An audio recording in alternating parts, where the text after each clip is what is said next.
Bonjour à tous. Aujourd'hui, nous allons plonger dans une période charnière de l'histoire de l'éducation. La Renaissance, c'est une époque qui a profondément transformé les pratiques éducatives, marquant la transition d'un système médiéval rigide vers une pédagogie axée sur l'humanisme, l'esprit critique et la diffusion du savoir grâce à l'imprimerie. Nous explorerons les principales évolutions, leur impact et leur influence sur l'éducation moderne à travers les 8 grandes thématiques. Alors, on commence par l'humanisme et l'éducation, la quête de l'homme accomplie. L'humanisme a redéfini les objectifs éducatifs. Premièrement, retour aux sources antiques, étude des œuvres classiques, Platon, Aristote et Cicéron. Deuxièmement, éducation intégrale, sciences, philosophes, art et langue ancienne formant un tout cohérent. Troisièmement, développement de l'esprit critique, encouragement à la réflexion, à l'analyse et au questionnement.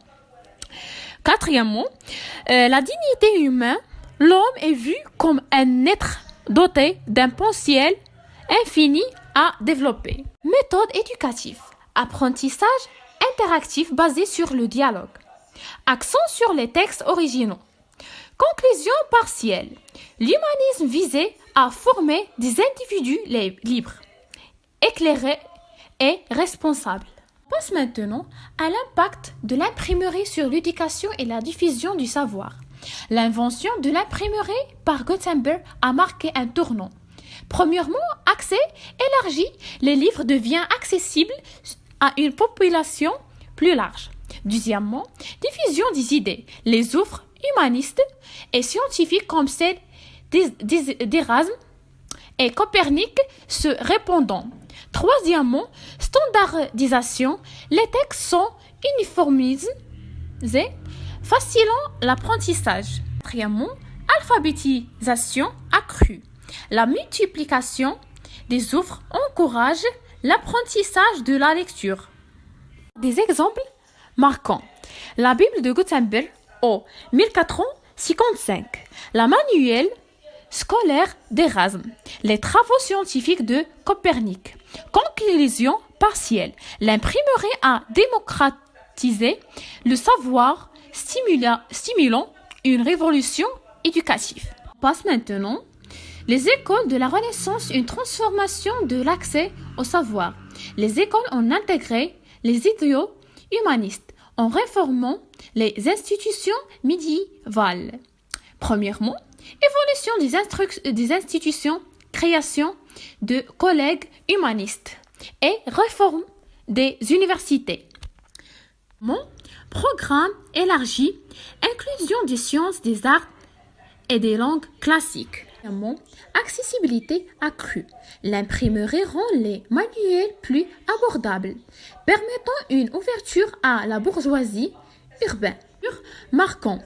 Pour l'éducation des enfants, pour une pédagogie, rappeler défenseur d'une éducation complète ou partielle. Ces écoles ont ouvert la voie à une éducation plus inclusive et diversifiée. On passe maintenant les écoles de la Renaissance, une transformation de l'accès au savoir. Les écoles ont intégré les idéaux humanistes en réformant les institutions médiévales. Premièrement, évolution des institutions, création de collèges humanistes et réforme des universités. Programme élargi, inclusion des sciences, des arts et des langues classiques. Accessibilité accrue. L'imprimerie rend les manuels plus abordables, permettant une ouverture à la bourgeoisie urbaine. Marquant. Pour l'éducation des enfants, pour une pédagogie, rappeler défenseur d'une éducation complète ou partielle. Ces écoles ont ouvert la voie à une éducation plus inclusive et diversifiée. On passe maintenant à la réforme éducative de Comenius, une pédagogie universelle. John Amos Comenius, philosophe tchèque, est le père de la pédagogie moderne. Premièrement, principe clé. Éducation universelle pour tout. Apprentissage progressif adapté à l'âge, savoir équilibré avec le moral. Les réformes pédagogiques, observation et expérience, méthode interactive au lieu de la mémorisation, enseignement en langue vernaculaire. Innovation, manuel illustré comme Urbis, Sensuia, Lume, Pectu. Approche linguistique progressive, l'interaction des sciences dans les programmes. Vision partielle, les idées de Comenius ont jeté les bases de l'éducation publique et obligatoire. On passe maintenant à les armes et l'éducation, apprendre à penser librement. Les armes de Rotterdam a transformé l'éducation en valorisant la pensée critique et la moralité. Premièrement, principal fondamentaux, sagesse et vertu. Quête de vérité à travers la réflexion personnelle. Étude des textes classiques pour développer l'éloquence à la pensée critique. Premièrement, méthode pédagogique. Refuse des punitions violences préférant une approche motivante.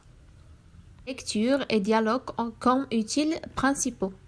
Impact Erasme a inspiré nombreux réformateurs, notamment Comenius. Vision partielle. Son humanisme éducatif a ouvert la voie à une société plus éclairée et tolérante. On passe maintenant à l'éducation des élites, le rôle des cours princières. Les cours princières étaient des centres d'éducation combinant humanisme et formation au pouvoir. Premièrement, contenu éducatif. Humanité classique, sciences, art et langue moderne. Formation physique et militaire. Études en théologie et philosophie pour gouverner avec sagesse. Deuxièmement, figure et lieu clés. Et à Florence, François, l'ère en France, les Tudors en Angleterre.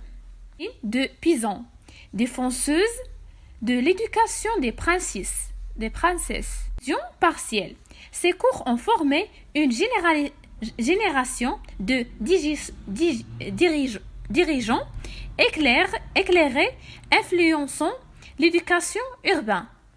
On passe maintenant à les avancées scientifiques et leur intégration dans l'éducation. Les progrès scientifiques ont enrichi les disciplines enseignées. Découvert majeur. Copernic et Galilée en astronomie, en anatomie, en mathématiques, physique et cartographie. Intégration dans l'éducation. Réforme des curriculums pour inclure l'observation et l'expérimentation.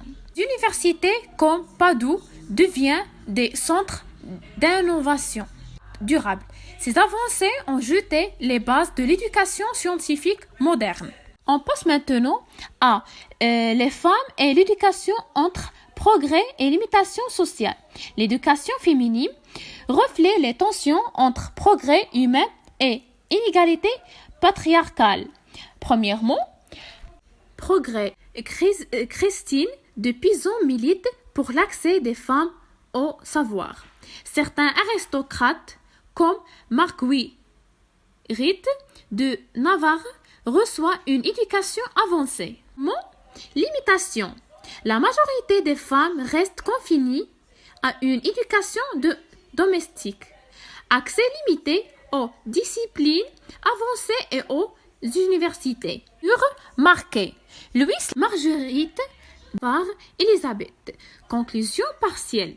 Ces efforts ont posé les bases des réflexions féministes sur l'éducation. Finalement, on peut conclure que la Renaissance a marqué une révolution éducative en combinant humanisme, sciences et technologie.